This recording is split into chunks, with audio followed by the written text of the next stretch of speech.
Yo, Caifás, el único que entiende el plan divino. Es necesario que muera uno por el pueblo. La narrativa de los evangelios se concentra en las acciones que llevan a la ejecución de Jesús en una semana. La semana que inicia con una multitud que lo sigue clamando, Hosana, e irónicamente termina con un grito general, crucifícalo. Caifás es el sumo sacerdote en ejercicio y ocupa un lugar central en el juicio y la condenación del Señor durante esa semana que entró en la historia. Él llegó a la cima del poder religioso en Jerusalén y manipulaba el pensamiento de los demás miembros del Sanedrín, del cual él era el presidente. Era miembro del partido de los fariseos y venía de una familia rica. Se casó muy bien con la hija del influyente Anás. Con la ruina espiritual de Israel, el cargo de sumo sacerdote pasó a ser un objeto de intrigas políticas designado por el poder romano. Anás, suegro de Caifás, es mencionado solo en el Evangelio de Juan. Fue designado para el cargo en el 6 después de Cristo y fue apartado del alto cargo el 13 después de Cristo. Sin embargo, Anás no perdió su influencia como lo afirma el historiador Flavio Josefo y lo confirma el Nuevo Testamento. En Lucas capítulo 3 versículo 2, Anás y Caifás son mencionados como sumos sacerdotes. En Hechos 4:6, Anás es tratado como sumo sacerdote. Hay funciones que se superponen. Caifás era el sumo sacerdote por derecho, sin embargo, Anás era el sumo sacerdote emérito. Después de una rápida sucesión de sumos sacerdotes de la familia de Anás, Caifás fue escogido como sumo sacerdote de los judíos por el procurador romano Valerio Grato, el predecesor de Poncio Pilato, cargo que ocupó entre el 18 al 36 después de Cristo. Probablemente fue en el último año del ministerio de Jesús que Caifás alcanzó el cargo más alto dentro de los líderes judíos. Como sumo sacerdote, además de presidente del Sanedrín, él administraba el tesoro del templo. El Sanedrín era la corte suprema y la legislatura política, civil y religiosa de los judíos, pero con influencia internacional, alcanzando a los judíos de la diáspora. Al purificar el templo y expulsar a los cambistas y vendedores de animales en el patio del templo, Jesús atrajo atención.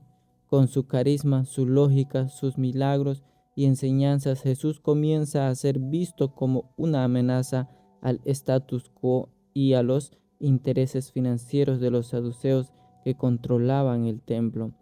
Jesús era diferente a otros predicadores que ya habían surgido. Al contrario de otros, este nuevo maestro contaba historias.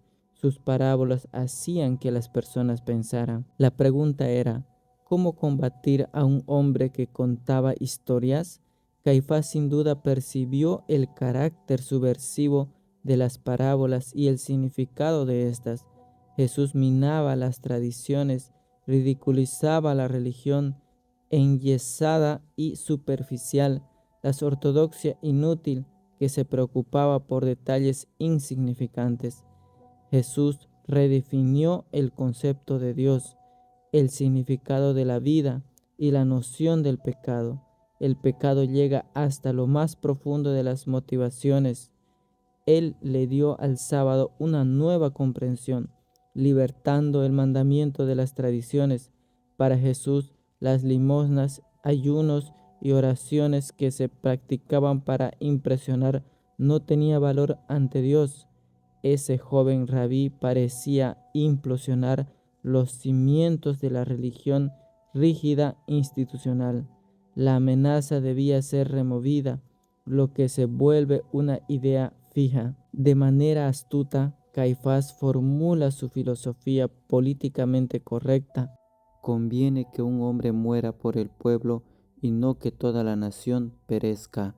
Y desde entonces decidieron matarlo. Con la complicidad de Judas, Caifás ordena que Jesús sea arrestado esa noche del jueves. Del Getsemaní, él es llevado ante Anás y después a Caifás, cuya casa estaba cerca. Según los evangelios, Caifás es el gran articulador en el juicio de Jesús, el encuentro que determinó su muerte. Además de Anás y Caifás, incluyó a los principales de los sacerdotes. El complot homicida ocurre en el palacio de Caifás, en la colina del Consejo del Mar, región sur de Jerusalén. Como cabeza del Sanedrín, Caifás es el responsable por el juicio de Jesús. La muerte de Jesús cumple un propósito profético de sustitución redentora. Sin embargo, no excusa la injusticia de sus jueces. Como en el caso de Judas, Anás, Caifás y el Sanedrín no pueden ser excusados de su crimen. De acuerdo con la ley hebrea, el procedimiento fue ilegal bajo diversos aspectos. Los arrestos nocturnos estaban prohibidos. Caifás actuó de forma ilícita al utilizar a Judas, que siendo discípulo de Jesús debería ser considerado cómplice en el supuesto crimen, lo que también estaba vetado por la ley. Jesús fue arrestado sin ninguna orden legal. La ley hebrea prohibía maniatar a un hombre aún no condenado. En las audiencias ilegales con Anás, Caifás, algunos miembros del Sanedrín y posteriormente con todo el Sanedrín, Jesús se vio rodeado por sus más amargos enemigos. La intención de ellos era encontrar acusaciones legales contra el reo. Las ilegalidades se multiplicaron. En el juicio ante Anás, Jesús fue abofeteado por uno de los guardias. La respuesta de Jesús al acto cobarde y brutal revela su extraordinaria disciplina y autocontrol. La ley hebrea exigía por lo menos 24 horas entre una audiencia y otra en casos de sentencias capitales, juzgando que podrían surgir nuevas evidencias en favor del reo. Pero en la prisa en deshacerse de Jesús, se violó ese principio protector no respetado por el Sanedrín.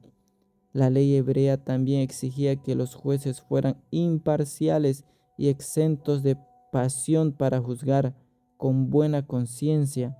En el caso de Jesús, la corte que lo juzgó ya había decidido la sentencia antes del juicio. Otra clara ilegalidad se demuestra en el hecho de que Jesús no tuvo ningún tipo de defensa en este tribunal de asesinos. Se presentaron testigos falsos con acusaciones ridículas, pero las reales razones del odio contra Jesús eran otras. Él desenmascaró la impiedad y la hipocresía de los altos escalafones del judaísmo, denunció las deshonestidades y la farsa de las celebridades religiosas, los llamó generación de víboras, profirió los terribles ayes contra quienes se consideraban santos, afirmó que eran peores que quienes juzgaban como los peores pecadores, como las prostitutas y los publicanos, y por último amenazó directamente sus ganancias ilícitas y ventajas financieras. En otras palabras, Jesús expuso las entrañas de la hipocresía de los altos escalafones del judaísmo. Jesús fue acusado de haberse proclamado Hijo de Dios, el Mesías, pero ¿no era esa la esperanza esencial de los judíos? ¿No sería esa la oportunidad para que el Sanedrín examinara la cuestión con sinceridad de conciencia? Hace 20 siglos, Caifás y sus colegas avergonzaron a la historia de la humanidad. Fueron responsables del episodio más importante de la historia, marcado por fallas e injusticias. ¿De qué acusaban al divino prisionero? Jesucristo había desafiado al establecimiento religioso. Las reprobaciones más duras de Cristo, sus advertencias más cáusticas, no fueron contra los que eran considerados grandes pecadores, los inmorales e impuros, sino contra quienes se juzgaban santos y perfectos, y por lo tanto mejores en su propia evaluación. Los que ocupaban altos cargos religiosos fueron seriamente estremecidos por ese oscuro rabí Galileo, maestro en arrancar las máscaras. Jesús dejó claro que los supuestos religiosos no eran más que farsantes que usaban el nombre de Dios. Caifás reaparece en el libro de Hechos, él y otros del Sanedrín, todavía con la sangre de Jesús en sus manos, juzgaron a Pedro y a Juan por la cura de un paralítico. Hechos 4:6.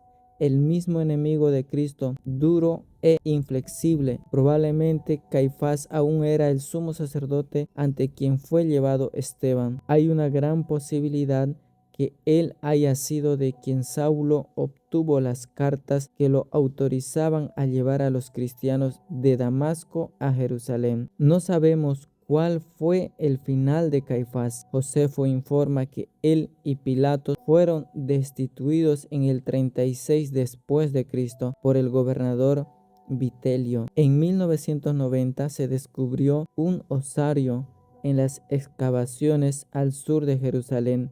En la inscripción José, hijo de Caifás, dentro de la caja mortuoria se encontraban huesos de 6 personas, incluyendo los huesos de un hombre de cerca de 60 años, los cuales, afirman los eruditos, probablemente eran del sumo sacerdote que condenó a Jesús. ¿Será que allí termina la historia de Caifás? Los evangelios de Mateo y Marcos registran el último encuentro de Jesús con Caifás, el arrogante sumo sacerdote que exigía una declaración directa sobre su identidad como el Mesías.